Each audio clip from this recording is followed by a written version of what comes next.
Pessoal, este é mais um Fala Carlão, sempre na prateleira de cima do agronegócio brasileiro.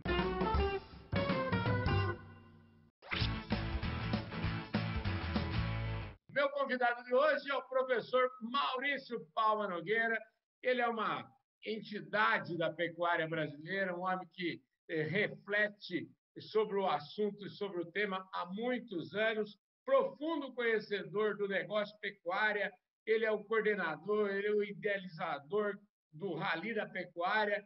Ô, professor, obrigado pela sua presença aqui no Fala Carlão, viu? Eu que agradeço, Carlão. Sempre um prazer estar aí com você. Escuta, deixa eu te falar, vamos logo direto ao ponto, que é o seguinte, a gente está vivendo um ano, lá no começo dessa pandemia, lá para março, por aí, a gente achou que, sei lá, o mundo ia acabar, e eu pelo menos achei isso, né?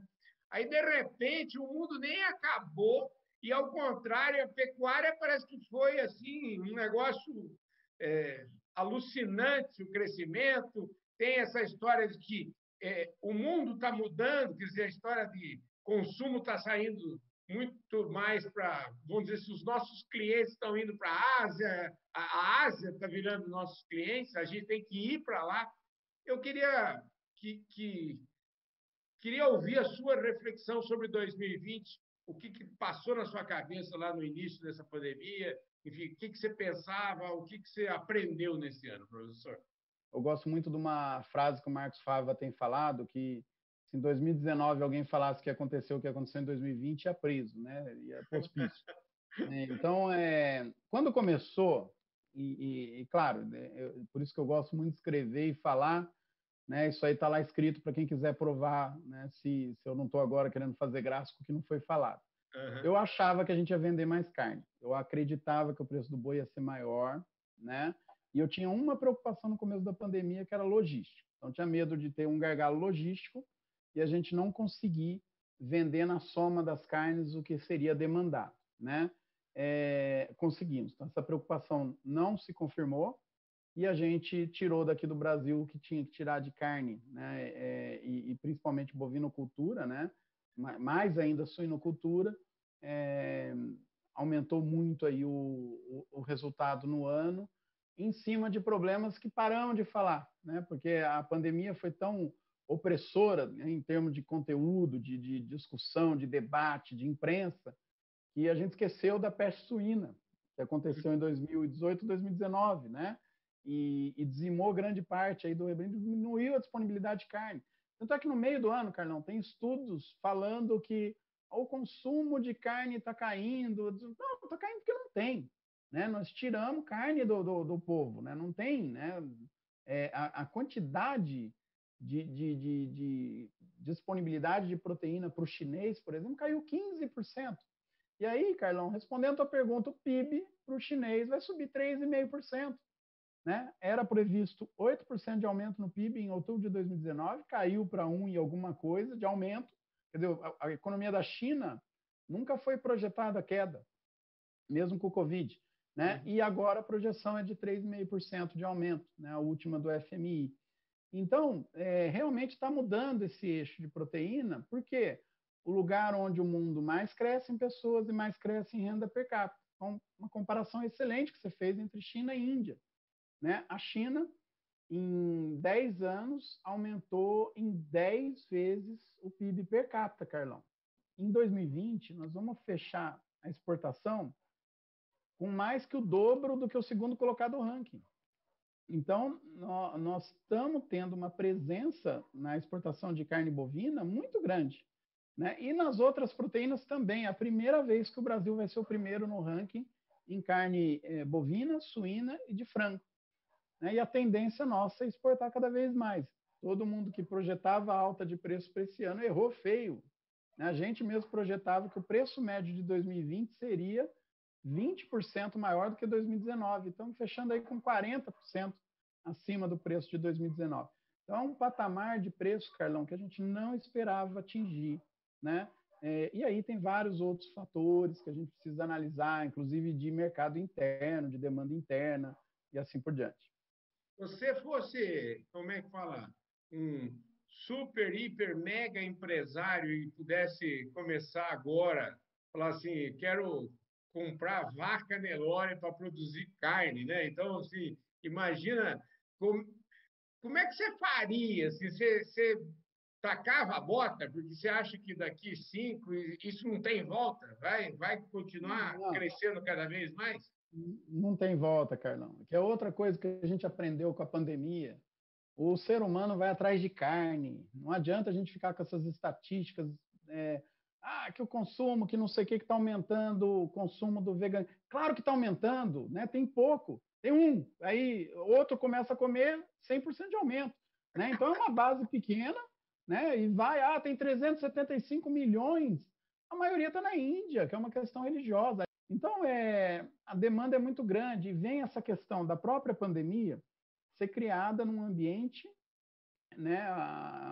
Provavelmente o grande impulsionador foi a feira lá de Wuhan, né? Que fica pangolim, morcego, um monte de bicho junto, né? E aquilo com risco de contaminação.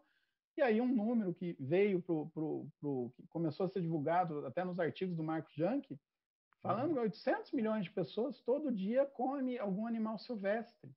Né? Esse sim é o grande impacto e mostra que o ser humano vai atrás de carne, Carlão. Ou eu atendo essa demanda, ou nós vamos aumentar o risco. Então, se a gente pensar em 2025, de novo citando os dados do FMI, o PIB dos países fora da OECD, só os países mais pobres, que não estão naquele grupo de 30 países mais ricos, ele vai ser maior do que o PIB de 2005. Né? Então, isso é uma bomba de demanda por proteína. E não adianta querer frear com discurso. Né? O povo vai atrás de proteína. Tem que dar um jeito de atender essa demanda com carne de qualidade, segura, bem produzida, higiênica, né? Sem risco de você ter alguma contaminação. Então, pode investir. Agora, o que você tem que saber? Qualquer investimento que vai fazer, não faça de qualquer jeito. Aí nenhum negócio dá certo. Então, proteína animal é um negócio certo, garantido, principalmente bovinocultura, né? A criação de boi para carne. Mas, se não for bem feito, vai quebrar. Né? A gente tem que fazer um negócio muito bem gerido aí. E aí, aproveitando então essa história, eu queria que você falasse um pouquinho sobre o seu trabalho, vamos dizer assim, com o Rally da Safra, quais são os números que emergiram desse trabalho e o que você tem dito para os seus clientes aí com base nesses números, porque você é o homem dos números.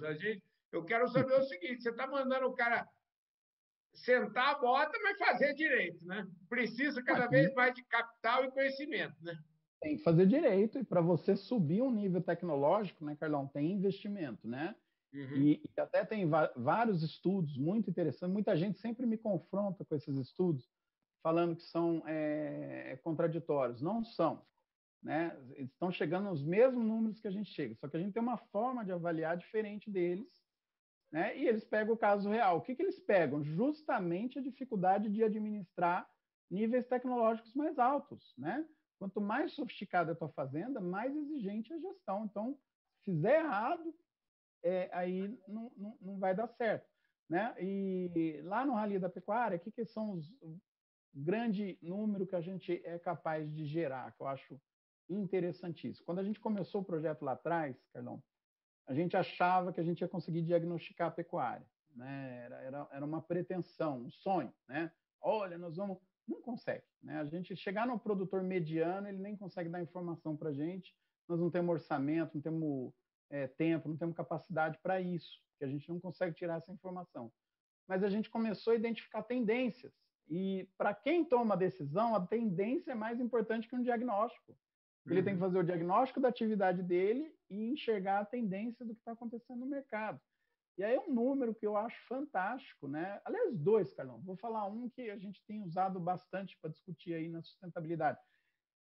Se a pecuária média brasileira produzisse com o nível de produtividade dos 20% mais produtivos do rally da pecuária, toda a produção do mundo poderia ser feita aqui dentro do Brasil. Né? Então, falar que a gente não tem condição de atender a demanda mundial por uma questão de que vamos destruir o planeta é uma mentira. E o pessoal sabe disso. É uma mentira. Não adianta ter meias palavras, é mentira. E a gente tem que mostrar que é. É teórico também que nós vamos produzir em 160 milhões de hectares com o nível mais produtivo do Rally. Não temos nem vaca para fazer isso. Mas mostra que é uma mentira, dá para ser feito. Nós temos mais países tropicais no mundo, né? Temos como incorporar essa tecnologia em outros lugares e atender a demanda mundial.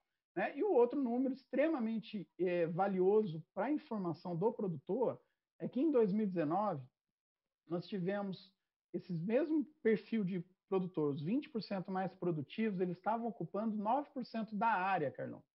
Então, 9% da área do Rally foi capaz de vender 60% da amostra vendida por aquele grupo todo, né, que já estamos falando de uma média produtividade muito alta. Então, essa é uma tendência inexorável. A tecnologia vai determinar o nível de preços. Então, ou você se adapta para aquele nível de produtividade, ou a tendência é que você saia do mercado. Mas será que não tinha muita gente, vamos dizer assim, que teria condições de ser incorporada no processo e vai acabar ficando para trás? Com certeza, Carlão, com certeza. Aí vem a nossa... E isso é muito triste, né? É então, triste isso, né? Quando a gente fala essa informação, às vezes o pessoal... Não é que a gente quer que isso aconteça. Não adianta dar uma de avestruz. Isso está acontecendo. E vai acontecer. Né? O que é triste de tudo isso? Nós podíamos ter feito e não fizemos. Nós podemos fazer. Vamos fazer ou não? Né? Então, cada hora, quanto mais a gente evita de ver o problema de forma concreta, objetiva e sem paixões, né, mais chance a gente tem de resolvê-lo. Né? Infelizmente, nós, como sociedade, principalmente o pessoal que é não vamos falar elite, né, mas a liderança pensante do Brasil não foi responsável o suficiente para evitar que um problema social virasse uma bomba que vai vir. Né? Infelizmente, esse é o problema. Será que a gente ainda tem tempo de, vamos dizer assim, ainda... Eu quero ser sempre otimista, né? Sempre achar que ainda dá tempo de juntar. Quem que é que precisa... Onde está a solução disso? Quem que precisava sentar na mesa para falar, olhar nos olhos e falar, pô, gente, vamos resolver esse problema? Todo mundo tinha que sentar nos olhos, sentar os órgãos públicos, a iniciativa privada e as ONGs. Né? A gente calcula, Carlão, em cima de um estudo muito amplo que a gente fez, a gente calcula que mais ou menos 1.500.000 produtores são donos aí de 2,2 milhões de cadastros que envolvem pecuária. Né? Esse é mais ou menos o número de 2017. A gente acredita que hoje tem condição de ficar no mercado cerca de 100 a 110 mil produtores só. E daria para a gente puxar para o jogo mais 300 a 400 mil produtores. Quer dizer, salvar a pele de 500 de 1 milhão e 500. Não é porque isso vai acontecer que é necessariamente ruim, ou que tenha que ser necessariamente ruim. Se a gente não cuidar disso, aí vai ser ruim, Carlão. Agora, se a gente começa a se planejar, como é que eu posso incorporar esse pessoal em outras atividades? Se a gente começar a trabalhar com gerações, né? Quem que nós vamos, aonde nós vamos focar, em que região, como que a gente vai se organizar, ter políticas factíveis, né? Claras, transparentes, que inclusive transcendam governos. Então a gente tem que ter um plano e aí sim a gente evita um trauma. Mas a gente precisa aceitar que esse número, porque aconteceu em todas as outras atividades que se desenvolveram tecnologicamente. Vai acontecer de novo na pecuária. Na verdade, o que você está dizendo é o seguinte, a gente precisa reconhecer que o problema existe e aí partir para a solução, né, professor? Evidentemente. Maurício, obrigado mais uma vez pela sua presença aqui, viu? Eu que agradeço, Carlão. Sempre um prazer. Abração.